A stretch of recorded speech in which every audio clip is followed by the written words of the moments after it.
In this video, we're going to look at simplifying expressions through multiplying. So the first one says 4 times y. Well, simply 4 times y we can just write as 4y. Next one, 3 times 2d. Well, this is 3 times 2. Now, between the 2 and the d is another multiply. So 3 times 2 times d. Well, 3 times 2 I know, that's 6, so it's 6 times d. And we can just get rid of that multiply. We can just write that as 6d. So there's our answer. Next one, 2f times 3f. Well, let's put in all of the timeses. So 2 times f times 3 times f. Now, if you've got lots of things multiplied together, it doesn't matter the order we do the multiplying. So let's bring the numbers to the front. So 2 times 3, and then put the f's at the back. So times f times f.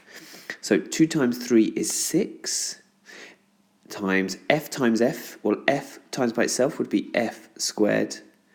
And 6 times f squared is just 6f squared.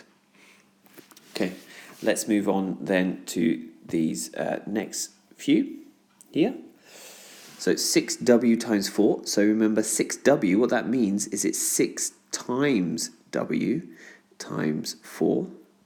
Again, it doesn't matter the order we do multiplying in, so let's move the 4, then all the numbers to the front. So 6 times 4 is 24 times w.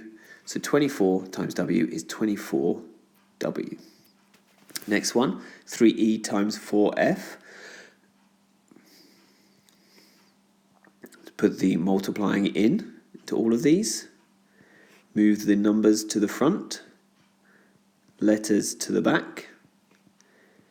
3 times 4 is 12. E times f, well, we can't really do much there, so that's just EF. And 12 times EF is just 12EF. Last one here.